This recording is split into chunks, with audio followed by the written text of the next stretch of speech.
అభినందన అనే పదానికి ఇప్పుడు అర్థం మారిపోయిందని ప్రధాని నరేంద్ర మోదీ అన్నారు. ఢిల్లీలో జరిగిన ఓ కార్యక్రమానికి హాజరైన ఆయన వాయుసేన వింగ్ కమాండర్ అభినందన్ గురించి ప్రస్తావిస్తూ ఈ వ్యాఖ్యలు చేశారు. భారత్ ఏం చేస్తుందో ప్రపంచ దేశాలు నిశితంగా గమనిస్తున్నాయని అన్నారు. నిఘంటువులో ఉన్న అర్థాలకు భారత్ సరికొత్త అర్థాన్ని తీసుకురాగలదనే శక్తి ప్రపంచ దేశాలు గుర్తించాయని మోదీ అన్నారు.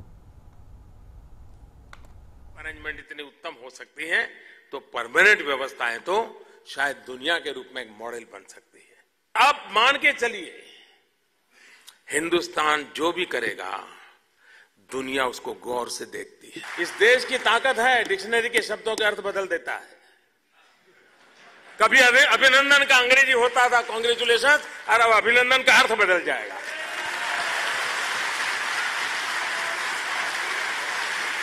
ये ताकत इस देश में है। आइए उस आत्मविश्वास को लेकर के चले। ఢిల్లీలో ఏర్పాటు చేసిన ఎక్స్పో కమ్ కాన్ఫరెన్స్ సమావేశంలో నరేంద్ర మోడీ పాల్గొన్నారు. ఈ సమావేశంలో ప్రధాని నరేంద్ర మోడీ కన్స్ట్రక్షన్ ఇండియా 2019 కార్యక్రమాన్ని ప్రారంభించారు. ఈ కార్యక్రమంలో భాగంగా నూతన సాంకేతిక పరిజ్ఞానంతో అత్యధిక ఉత్పాదకతను సాధించడానికి ఉపయోగిస్తామని మోడీ తెలిపారు. बातचीत करने का अवसर मिला है और ये हमारे उस कमिटमेंट को दिखाता है कि मध्यम वर्ग के घर के सपनों को पूरा करने के लिए हम कितने गंभीर हैं। और यहां मैं देख सकता हूं कि कई साथी हैं जो क्रेडे के कार्यक्रम में भी मौजूद थे।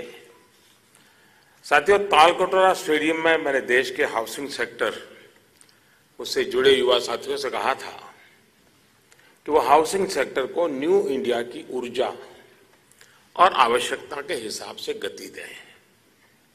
इसके लिए देश और दुनिया में जो कंस्ट्रक्शन से जुड़ी, हाउसिंग से जुड़ी लेटेस्ट टेक्नोलॉजी है उसका इस्तेमाल करें. ఈ ప్రాజెక్టులను దాదాపు 1000కి పైగా ఇతర ప్రాంతాల్లో ప్రారంభించనున్నామని మోదీ పేర్కొన్నారు.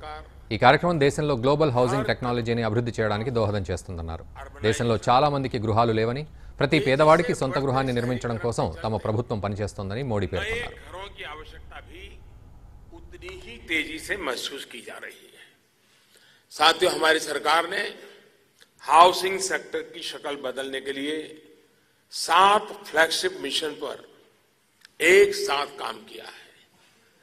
स्वच्छ भारत अभियान, प्रधानमंत्री आवास योजना, दीनदयाल अंत्योदय योजना, नेशनल अर्बन लाइवलीहुड मिशन, हृदय और अमृत जैसे महत्वपूर्ण कार्यक्रम लागू